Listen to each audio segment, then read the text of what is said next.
समोर येते। भारतातील 24 एअरपोर्ट्स आता 15 मे पर्यंत बंद राहणार आहेत। 10 मे पर्यंतची मुदत आता 15 मे पर्यंत वाढवण्यात आली आहे। पश्चिम आणि उत्तर भारतातील एअरपोर्ट आता बंद ठेवण्यात आल्याचा निर्णय घेण्यात आलाय। यामध्ये जैसलमेर, जयपूर, जोधपूर, बिकानेर, पठाणकोट आणि जम्मू तसंच भुज हे सगळे विमानतळ आता 15 मे पर्यंत बंद राहणार आहेत। आधी 10 मे पर्यंत हे विमानतळ बंद राहणार असल्याची माहिती होती, मात्र आता ही मुदत वाढवण्यात आली आहे। 15 मे पर्यंत आता हा विमानतळ बंद करण्याचा निर्णय घेण्यात आलेला आहे। भारत पाक तणावाच्या पार्श्वभूमीवर हे 24 एअरपोर्ट्स आता 15 मे पर्यंत बंद राहणार आहेत।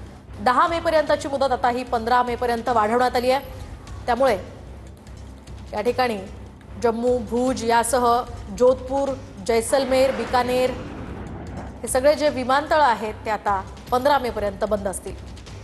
सध्याची महत्त्वाची बातमी, 3 राज्यांमध्ये ब्लॅकआउटच्या सुद्धा सूचना करण्यात आलेल्या आहेत। त्यामध्ये पंजाब, राजस्थान आणि जम्मू आहे, ज्यामध्ये सगळी दुकानं बंद ठेवण्याचा निर्णय घेण्यात आलेला आहे। दुसरीकडे आपण पाहतोय भारतातील 24 एअरपोर्ट सुद्धा 15 मे पर्यंत बंद राहणार आहेत। ही सतर्कता बाळगली जाते भारताकडून। एकूणच कुठलाही अनुचित प्रकार घडू नये आणि कुणालाही काही नुकसान होऊ नये यासाठी ही सतर्कता बाळगली जाते। आपण पाहतोय भारत पाक तणावाच्या पार्श्वभूमीवर 3 राज्यांमध्ये ब्लॅकआउटच्या सूचना करण्यात आलेल्या आहे। सकाळी 6 ते संध्याकाळी 6 ते सकाळी 6 वाजेपर्यंत हे ब्लॅकआउट असेल अशी ही माहिती मिळते। यासोबतच आपल्या परिसरातले सगळे दुकानं 7 वाजेनंतर बंद ठेवण्यात यावेत अशाही सूचना या ठिकाणी पोलिसांकडून देण्यात आल्या।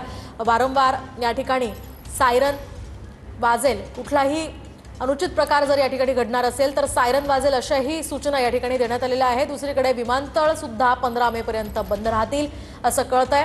हाय अलर्ट सध्या या परिसरामध्ये जारी करण्यात आलेला आहे। पोलिसांचं सर्च ऑपरेशन सुरू आहे, यंत्रणा तैनात आहे, सगळं काही सज्ज असल्याचं कळत आहे।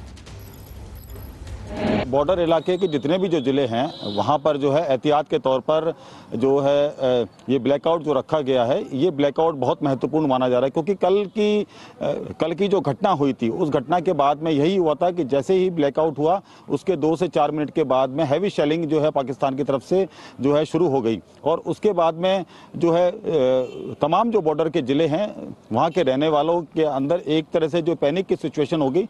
लेकिन कुछ ही देर के बाद जब उन्हें पता पड़ा कि भारतीय सेना ने जिस तरीके से जो ड्रोन थे और जो बम थे उन्हें चुन चुन कर जो है ज़मीन पर मार गिराया, उसके बाद में लोगों ने राहत की सांस ली। उसके बाद में अब जो है भारतीय सेना पूरी तरीके से एहतियात के तौर पर जो है अब तमाम जो मार्केट हैं, यानी कि जो भी सरहदी इलाके हैं और उनके जो ज़िले हैं वहाँ पर जो तमाम जो मार्केट हैं उन मार्केट को पूरी तरीके से बंद करवा दिया गया है। ऐसे ही एक मार्केट में मैं खड़ा हूँ, हालांकि लोकेशन मैं नहीं बताऊंगा, लेकिन ये एक ज़िला है सरहद का और यहाँ आप देख सकते हैं किस तरीके से जो है कर्फ्यू की जैसे हालात हैं।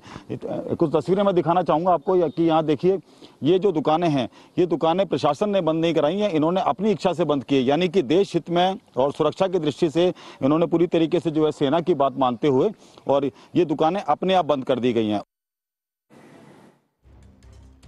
तर आपण पाहतोय ही सतर्कता बाळगली जाते। देशभरातील 24 विमानतळ आता 15 मे पर्यंत बंद असतील। पश्चिम आणि उत्तर भारतातील विमानतळ बंद ठेवण्याचा हा निर्णय घेण्यात आलेला आहे। विमान उड्डाण मंत्रालयानं हा महत्त्वाचा निर्णय खरं तर घेतलाय।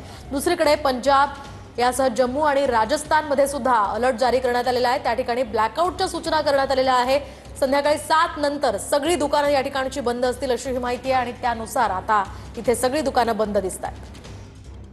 आणखी एक महत्त्वाची बातमी याच संदर्भात समोर येते। आपण पाहतोय उरी पूंछ नंतर आता कुपवाडा सेक्टरमध्ये सुद्धा पाकिस्ताननं गोळीबार केल्याची माहिती आहे। पाकिस्तानच्या गोळीबाराला भारतानं सुद्धा चोख प्रत्युत्तर दिलंय।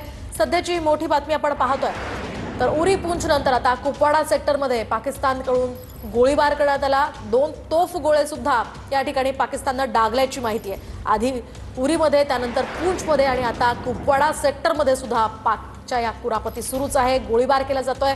कुपवाडामध्ये सुद्धा पाकनं शस्त्रसंधीचं पुन्हा एकदा उल्लंघन केलंय। वारंवार पहलगाम हल्ल्यानंतर प्रत्येक दिवशी पाककडून शस्त्रसंधीचं हे उल्लंघन करण्यात आलं आणि आज पुन्हा एकदा उरी, पूंछ आणि कुपवाडामध्ये दिवसा ढवळ्या गोळीबार करण्यात आलेले आहेत। स्थानिक नागरिकांना सुद्धा याचा धोका असू शकतोय।